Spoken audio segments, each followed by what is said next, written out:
quand la tristesse arrive, je sais tu es là, toujours près de moi. Bon jeudi, bienvenue dans votre émission La Victoire de l'amour. J'espère que vous allez bien cette belle journée. On prend le temps d'aller rejoindre quelqu'un qu'on apprécie beaucoup, Marcia.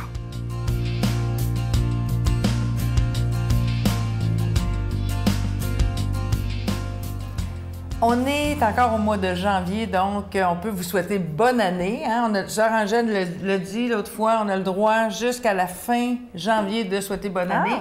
Et là, j'ai un cadeau de bonne année à vous offrir et c'est ma fille. Cette petite chronique-là, je tenais à la faire avec ma fille. Le temps des fêtes vient de se dérouler. Et on a eu, la plupart d'entre nous avons eu des moments très, très, très denses en famille. Et là, on dirait qu'au mois de janvier, on retombe dans une certaine routine qui fait que la famille n'est peut-être pas au cœur de notre vie quotidienne. Moi, j'ai bâti ma vie autour de ma famille. J'ai fait des choix professionnels autour de mon désir d'accorder beaucoup de temps à mes filles.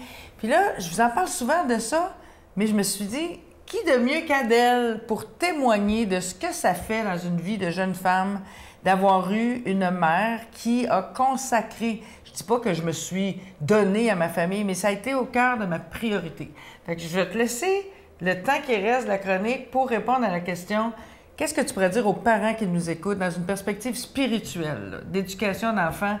Qu'est-ce que ça a comme impact dans ta vie d'avoir eu une mère qui avait des valeurs spirituelles plutôt que matérielles, mettons? » Bien, en fait, moi, je pense que c'est vraiment la niche de toutes mes valeurs.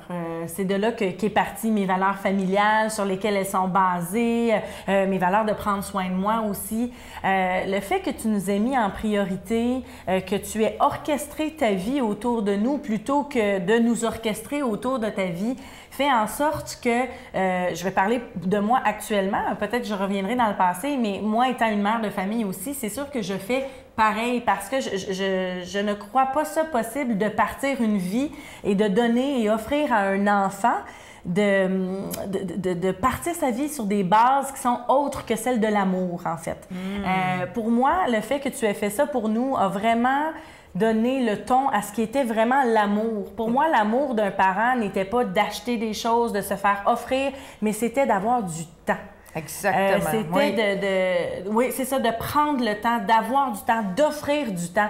Et encore aujourd'hui, hein, on parlait tout à l'heure avec d'autres personnes, qu'est-ce qu'on peut faire à Noël, qu'est-ce qu'on aurait pu faire à Noël ou qu'est-ce qu'on pourrait faire Noël prochain pour donner ce temps-là, prendre ce temps-là. Exactement. Puis tu sais, c'est cliché. On dit, la valeur la plus importante, c'est le temps.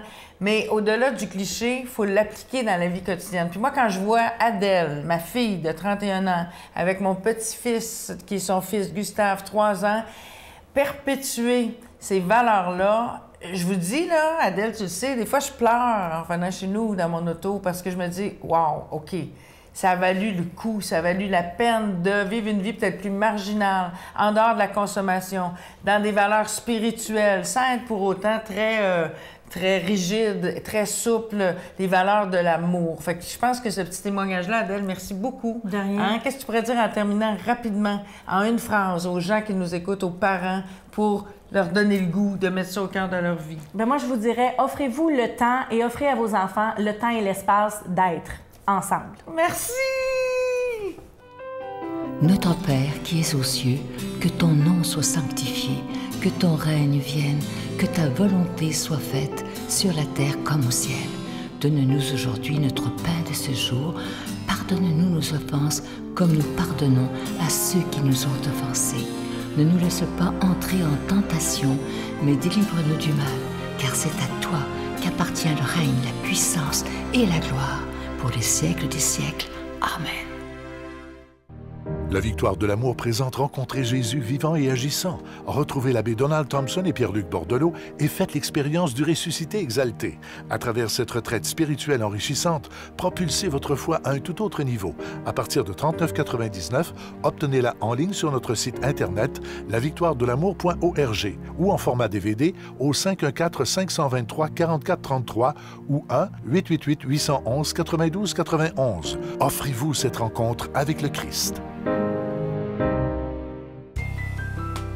La Victoire de l'amour vous invite à venir vivre des moments inoubliables en Italie en compagnie du père Michel Marie, Miguel Padilla, Brigitte Bédard et la participation occasionnelle de Sylvain Charon. Nous visiterons Venise, Vérone, Pise, Florence, Assise, Tivoli et Rome, la ville éternelle. Célébration eucharistique avec le père Michel Marie. Nous assisterons aussi à l'audience générale avec le pape François au Vatican du 1er au 13 juin 2019. Information 514-288-6077 ou sans frais 1-800-465-3255. Je prends quelques instants pour vous parler de ce magnifique cadeau du mois de janvier, un cadeau qui commence bien l'année. Il s'agit du pendentif de la croix et de la colombe de la paix. Regardez cette magnifique croix, elle est plaquée or et elle est déjà bénie. Je vous rappelle que ça a été fabriqué au Québec par des artisans, donc ça a été dessiné pour la Victoire de l'amour, donc vous trouverez jamais ça en magasin. C'est une belle exclusivité. Je vous rappelle que vous recevrez ce pendentif avec un don de 25 $ et si vous en voulez deux, avec un don de 40 $. Je vous donne l'adresse. La Victoire de l'amour, casier postal 120, succursale Boucherville à Boucherville, le J4B 5E6, je vous la redonne. La Victoire de l'amour, casier postal 120, succursale Boucherville à Boucherville, le J4B 5E6. Également par téléphone, par carte de crédit du lundi au vendredi de 8h30 à 16h30 dans le 514-523-4433, 523-4433 ou sans frais le 1-888-811-9291, 1-888-811-9291 et aussi sur notre site Internet. Vous savez que c'est une façon très rapide, efficace et surtout très sécuritaire de faire votre don. C'est le www.lavictoiredelamour.org. Et je vous rappelle aussi, il y a beaucoup de gens qui ne le savent pas, ça, je devrais le répéter plus souvent. Vous savez que sur notre site Internet, le www.lavictoiredelamour.org, vous pouvez revoir toutes les émissions depuis plusieurs années. Vous pouvez passer des heures et des heures à écouter toutes ces émissions et c'est tout à fait gratuit. Alors, je vous remercie de tout cœur de votre don en ce mois de janvier, ce début d'année 2019. Et merci aussi de porter la victoire de l'amour dans votre prière. C'est ce qu'il y a de plus important. Merci de tout mon cœur.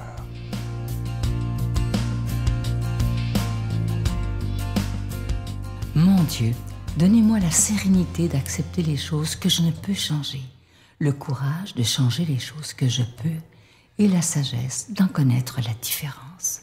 Amen. Aujourd'hui, la parole de Dieu est proclamée par quelqu'un qu'on apprécie beaucoup. Il est aumônier à la prison de Bordeaux, l'abbé Stéphane Roy.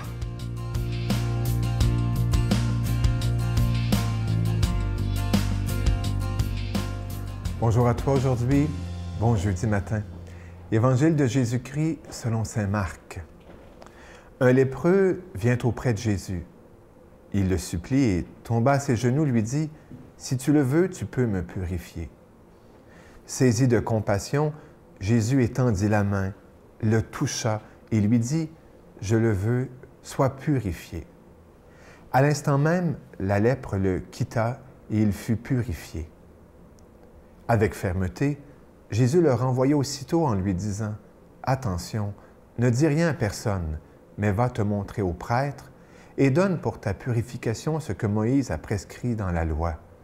Cela sera pour les gens un témoignage. » Une fois parti, cet homme se mit à proclamer et à répandre la nouvelle, de sorte que Jésus ne pouvait plus entrer ouvertement dans une ville, mais restait à l'écart, dans des endroits déserts. De partout, cependant, on venait à lui. Cet évangile me fait penser à une rencontre que j'ai eue récemment à la prison avec un gars, un prisonnier. Quelqu'un lui avait parlé de moi et ça faisait déjà près de 2 ans qu'il était là. Et je l'ai fait venir, il m'a demandé, je l'ai fait venir dans mon bureau. Tout d'abord, sa surprise a été que, en entrant dans mon bureau, d'oublier pratiquement qu'il était en prison. Et là, on s'est assis et puis on a commencé à parler. Et je voyais qu'il respirait une paix. À la fin, je me suis levé, puis je suis venu pour lui donner la main. Et spontanément, le gars, il m'a pris dans ses bras, puis il m'a fait un câlin. Puis moi, je suis tellement à l'aise avec ces affaires-là que s'il aurait voulu rester 5 minutes, il aurait pu rester 5 minutes, là. Puis là, il m'a lâché, puis il m'a regardé, puis il m'a dit « Je vous remercie ça fait des mois que je ne me sens pas comme un humain. Eh bien, et si c'était ça aussi aujourd'hui, purifier les lépreux de leur lèpre. Vous savez, souvent quand je rencontre des gens, ils me parlent qu'ils aimeraient que l'Église les voie au-delà de leurs péchés, au-delà de leur situation morale. Mais moi, vous savez, à cause de mon travail à la prison, souvent je vois que la société regarde les prisonniers à travers toujours leurs crimes. Et les prisonniers, les gens qui font des crimes, des délinquants, aimeraient souvent qu'on les regarde au-delà de leurs crimes, au-delà de leur délinquance. C'est une lèpre morale. Et parfois, quand on regarde quelqu'un juste dans le prisme de sa délinquance, dans le prisme de ses crimes, on peut cesser de regarder l'autre comme un humain. On peut cesser de regarder l'autre avec la dignité fondamentale que Dieu donne à chacun de ses enfants. Jésus, pris de compassion, étend les bras, étend les mains et le touche. Et se laisse toucher aussi, parce qu'on peut avoir peur de se faire toucher par un lépreux. On peut avoir peur de fréquenter les gens non fréquentables. Une autre chose qui me touche dans ce texte, c'est le secret messianique que Jésus exige des gens qu'il guérit. Et puis franchement, j'ai fait une petite recherche pour savoir pourquoi Jésus demande tant aux gens « Chut, parle pas, chut, dis pas ». C'est qu'il ne veut pas que les gens se trompent sur le Sauveur qu'il est. Bien sûr, les miracles sont là pour amener la foi, pour qu'on puisse croire en lui, qu'on croit qu'il est celui qui vient du Père, qui vient comme la tendresse du Père. Mais justement, on veut parfois tellement un salut politique, humain, à notre mesure, qu'on peut se tromper. Et Jésus veut que progressivement, on puisse comprendre le genre de sauveur qu'il est. Celui qui vient d'en haut, celui qui vient du Père, et qui est un sauveur des cœurs, un sauveur de tous les êtres humains, mais par le cœur, par un changement du cœur de pierre au cœur de chair. Pas un sauveur de puissance qui va écraser et puis qui va dominer, eh bien, à la manière des grands de ce monde. Aujourd'hui, si tu te laissais toucher par Jésus, aujourd'hui, si tu faisais en sorte que Jésus, par toi, puisse guérir quelqu'un d'une lèpre en le touchant, puis en le regardant avec la dignité qu'il a. Peut-être regardes-tu des gens comme des lépreux aujourd'hui. Que le Seigneur te bénisse au nom du Père, du Fils et du Saint-Esprit. Amen. Te souhaitant une bonne journée avec Jésus. Je vous salue Marie, pleine de grâce. Le Seigneur est avec vous. Vous êtes bénie entre toutes les femmes, et Jésus, le fruit de vos entrailles, est béni.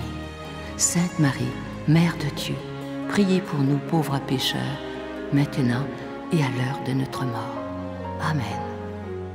Je vous rappelle de réserver très rapidement pour notre belle journée de la Caravane de la Victoire de l'Amour. Ça aura lieu le mercredi saint 17 avril prochain. On se rend tous ensemble à l'abbaye de Saint-Benoît-du-Lac. Ce sera des moments extraordinaires. Je vous rappelle les villes d'où les autobus partent. Alors, il y a Drummondville, Gatineau, Granby, Laval, Longueuil, Montréal, Québec, Sherbrooke, Saint-Hyacinthe, Valleyfield, Beauce, Bois-Franc et Lanaudière, le tout à partir de 149 $. Je vous souhaite une belle journée et j'ai déjà hâte de vous retrouver demain matin. Bye. Mais s'il existe une façon sûre de rater sa vie, c'est celle de vouloir plaire à tout le monde. On va chanter.